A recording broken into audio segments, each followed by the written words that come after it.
ನಮ್ಮ ಕಾಲ ಕೆಳಗೆ ನಮ್ಮ ಕಣ್ಣಿಗೆ ಕಾಣಿಸ್ದೇ ಒಂದು ಅದ್ಭುತವಾದ ಸೂಪರ್ ಪವರ್ ಅಡಗಿದೆ. ಅಕ್ಷರಶಃ ನಮ್ಮ ಜಗತ್ತನ್ನೇ ಬದಲಾಯಿಸೋ ಶಕ್ತಿ ಅದಕ್ಕಿದೆ. ಬನ್ನಿ, ಇವತ್ತು ಪ್ರಕೃತಿಯ ಅತ್ಯಂತ ಉಪಯುಕ್ತ ಆದ್ರೆ ಯಾಕೋ ಅಷ್ಟೊಂದು ಗಮನಕ್ಕೆ ಬಾರದ ಒಂದು ಪ್ರಕ್ರಿಯೆ ವರ್ಮಿ ಕಾಂಪೋಸ್ಟಿಂಗ್ ಬಗ್ಗೆ ತಿಳಿದುಕೊಳ್ಳೋಣ. ಸರಿ, ಹಾಗಿದ್ರೆ ಇದರ ಬಗ್ಗೆ ಸ್ವಲ್ಪ ಆಳವಾಡಿ ನೋಡೋಣ. ಆದರೆ ಒಂದು ನಿಮಿಷ, ಈ ಪ್ರಕ್ರಿಯೆ ಡೆಫಿನೇಷನ್ನಿಂದ ಶುರು ಮಾಡೋ ಬದಲು ನಮ್ಮ ಈ ಕಥೆಯ ಹೀರೋ ಅಂದರೆ ಎರೆಹುಳುವಿನ ಐತಿಹಾಸಿಕ ಮಹತ್ವದಿಂದ ಶುರು ಮಾಡಿದ್ರೆ ಹೇಗಿರುತ್ತೆ? ಪ್ರಸಿದ್ಧ ವಿಜ್ಞಾನಿ ಚಾರ್ಲ್ಸ್ ಡಾರ್ವಿನ್ ಹೇಳಿದ ಈ ಮಾತನ್ನು ಒಮ್ಮೆ ಕೇಳಿ. ಅವರು ಬರೋಬ್ಬರಿ 39 ವರ್ಷಗಳ ಕಾಲ ಈ ಜೀವಿಗಳನ್ನೇ ಅಧ್ಯಯನ ಮಾಡಿದ್ರು. ಅಷ್ಟು ವರ್ಷಗಳ ನಂತರ ಅವರು ಅವುಗಳ ಮಹತ್ವವನ್ನ ಹೀಗೆ ವಿವರಿಸಿದ್ದಾರೆ. ಯೋಚನೆ ಮಾಡಿ, ಇದು ಯಾವುದೋ ಒಂದು ಸಾಧಾರಣ ಹುಳುವಿನ ಬಗ್ಗೆ ಹೇಳಿದ ಮಾತಲ್ಲ. ಇದು ಭೂಮಿಯ ಇತಿಹಾಸವನ್ನೇ ಬದಲಾಯಿಸಿದ ಒಂದು ಜೀವಿಯ ಬಗ್ಗೆ ಹೇಳಿದ ಮಾತು. ಅಷ್ಟೇ ಅಲ್ಲ, ಈ ಐತಿಹಾಸಿಕ ಪ್ರಾಮುಖ್ಯತೆಯನ್ನ ಈಜಿಪ್ಟಿನ ರಾಣಿ ಕ್ಲಿಯೋಪಾತ್ರ ಕೂಡ ಗುರುತಿಸಿದ್ರು ಅನ್ನೋದು ನಿಜಕ್ಕೂ ಆಶ್ಚರ್ಯಕರ ವಿಷಯ. ನೈಲ್ ನದಿಯ ಕಣಿವೆ ಫಲವತ್ತಾಗಿರೋದಕ್ಕೆ ಇವೇ ಕಾರಣ ಅಂತ ತಿಳಿದಿದ್ದವರು ಎರೆಹುಳುಗಳನ್ನ ಎಷ್ಟು ಗೌರವಿಸ್ತಿದ್ರು ಅಂದ್ರೆ ಅವುಗಳನ್ನ ಪವಿತ್ರ ಅಂತಾನೇ ಘೋಷಿಸಿದ್ರು. ಓಕೆ, ಈಗ ನಮ್ಮ ಹೀರೋ ಬಗ್ಗೆ ಗೊತ್ತಾಯಿತು. ಈಗ ಯಾರು ಅನ್ನೋದರಿಂದ ಏನು ಅನ್ನೋದಕ್ಕೆ ಬರೋಣ. ಆ ಹೀರೋನ ಸೂಪರ್ ಪವರ್ ಅಂದ್ರೆ ವರ್ಮಿಕಾಂಪೋಸ್ಟ್ ಅಂದ್ರೆ ಏನು ಅಂತ ನೋಡೋಣ. ಇದು ತುಂಬಾ ಸರಳವಾದ ಆದರೆ ಬಹಳನೇ ಶಕ್ತಿಯುತವಾದ ಒಂದು ಪ್ರಕ್ರಿಯೆ. ವರ್ಮಿಕಾಂಪೋಸ್ಟಿಂಗ್ ಅಂದ್ರೆ ಎರೆಹುಳುಗಳು ಸಾವಯವ ತ್ಯಾಜ್ಯವನ್ನೆಲ್ಲ ತಿಂದು ಅದನ್ನ ಕ್ಯಾಸ್ಟಿಂಗ್ಸ್ ಅಥವಾ ಎರೆಹುಳು ಗೊಬ್ಬರ ಅನ್ನೋ ಒಂದು ಅತ್ಯುತ್ತಮ ನೈಸರ್ಗಿಕ ಗೊಬ್ಬರವಾಗಿ ಪರಿವರ್ತನೆ ಮಾಡುತ್ತವೆ. ಇಲ್ಲಿ ಒಂದು ನಿಜವಾದ ಮ್ಯಾಜಿಕ್ ನಡೆಯುತ್ತೆ. ಅದು ಎರೆಹುಳುವಿನ ದೇಹದೊಳಗೆ, ಅದರ ಜೀರ್ಣಾಂಗ ವ್ಯವಸ್ಥೆಯೊಳಗೆ ತ್ಯಾಜ್ಯ ಸಂಪೂರ್ಣವಾಗಿ ಬದಲಾಗುತ್ತೆ.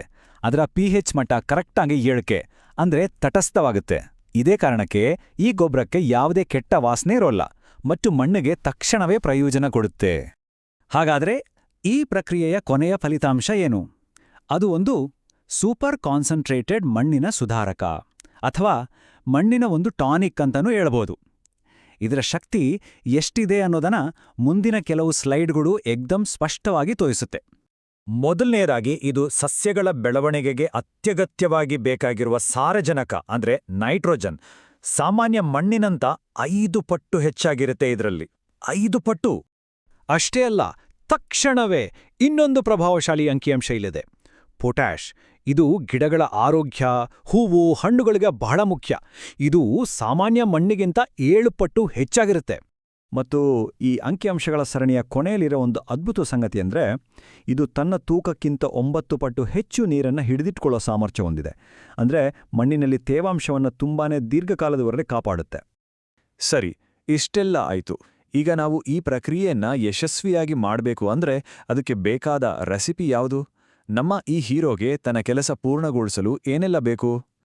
ತುಂಬಾನೇ ಸಂಕೀರ್ಣವಾದ ಅವಶ್ಯಕತೆಗಳನ್ನೆಲ್ಲ ನಾವಿಲ್ಲಿ 5 ಸರಳ, ಸುಲಭವಾಗಿ ನೆನ್ಪಿಟ್ಕೊಳ್ಳುವ ಹಂತಗಳಾಗಿ ವಿಂಗಡಿಸಿದ್ದೇವೆ. ಆರಾಮದಾಯಕವಾದ ಒಂದು ಮನೆ, ಒಳ್ಳೆಯ ಆಹಾರ, ಬೇಕಾದಷ್ಟು ನೀರು, ಚೆನ್ನಾಗಿ ಗಾಳಿಯಾಡಬೇಕು ಮತ್ತೆ ಸುರಕ್ಷಿತವಾದ ತಾಪಮಾನ. ಈ 5 ಅಂಶಗಳನ್ನ ಸರಿಯಾಗಿ ನೋಡಿಕೊಂಡ್ರೆ ಎರೆಹುಳುಗಳು ಸಂತೋಷವಾಗಿರ್ತವೆ. ಆದ್ರೆ ಒಂದು ಮುಖ್ಯವಾದ ಪ್ರಶ್ನೆ, ಅವುಗಳಿಗೆ ಏನ್ ತಿನ್ಸೋದು? ಮೆನುವಿನಲ್ಲಿ ಏನಿರಬೇಕು? ಈ ಸರಳ ಟೇಬಲ್ ನೋಡಿದ್ರೆ ಸಾಕು, ಏಕ್ದಮ್ ಸ್ಪಷ್ಟವಾಗಿ ಅರ್ಥ ಆಗತ್ತೆ.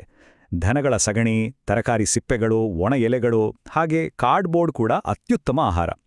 ಆದರೆ ಮಾಂಸ, ಎಣ್ಣೆಯುಕ್ತ ಪದಾರ್ಥಗಳು ಮತ್ತೆ ಡೈರಿ ಉತ್ಪನ್ನಗಳನ್ನ ಖಂಡಿತವಾಗಿಯೂ ತಪ್ಪಿಸಬೇಕು. ಇನ್ನು ಕೆಲವು ಗೊಬ್ಬರಗಳನ್ನ, ಉದಾಹರಣೆಗೆ ಕೋಳಿ ಗೊಬ್ಬರ, ಸ್ವಲ್ಪ ಎಚ್ಚರಿಕೆಯಿಂದ ಮಿತವಾಗಿ ಬಳಸಬೇಕು.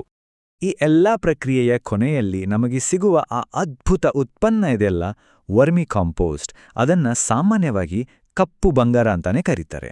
ಯಾಕಂದ್ರೆ ಅದಕ್ಕೆ ಅಷ್ಟೊಂದು ಮೌಲ್ಯವಿದೆ. ಈಗ ಅದರ ಪ್ರಯೋಜನಗಳೇನು ಅಂತ ನೋಡೋಣ. ಇದರ ಪ್ರಯೋಜನಗಳ ಪಟ್ಟಿಯೇ ದೊಡ್ಡದಿದೆ. ಇದು ಮಣ್ಣಿನ ರಚನೆಯನ್ನು ಸುಧಾರಿಸುತ್ತೆ, ನೀರು ಹಿಡಿದಿಟ್ಕೊಳ್ಳುವ ಸಾಮರ್ಥ್ಯವನ್ನು ಹೆಚ್ಚಿಸುತ್ತೆ, ಮತ್ತೆ ಮಣ್ಣಿನ ಸವಿತವನ್ನು ತಡೆಯುತ್ತೆ. ಅಷ್ಟೇ ಅಲ್ಲ, ಇದರಲ್ಲಿ ಗಿಡಗಳಿಗೆ ಬೇಕಾದ ಪ್ರಯೋಜನಕಾರಿ ಸೂಕ್ಷ್ಮಜೀವಿಗಳು, ಬೆಳವಣಿಗೆಯ ಹಾರ್ಮೋನ್ಗಳು ಎಲ್ಲವೂ ಇರುತ್ತೆ. ಮೂಲಭೂತವಾಗಿ ಇದು ಸಸ್ಯಗಳಿಗೆ ಒಂದು ಕಂಪ್ಲೀಟ್ ಹೆಲ್ತ್ ಪ್ಯಾಕೇಜ್ ಇದ್ದಂಗೆ. ಈಗ ಈ ಸಂಪೂರ್ಣ ಪ್ರಕ್ರಿಯೆಯನ್ನ ಒಂದು ದೊಡ್ಡ ಚಿತ್ರಣದಲ್ಲಿ ನೋಡೋಣ. ಇದು ಕೇವಲ ಒಂದು ಪ್ರಕ್ರಿಯೆ ಅಲ್ಲ, ಇದೊಂದು ಅದ್ಭುತವಾದ ರೂಪಾಂತರ.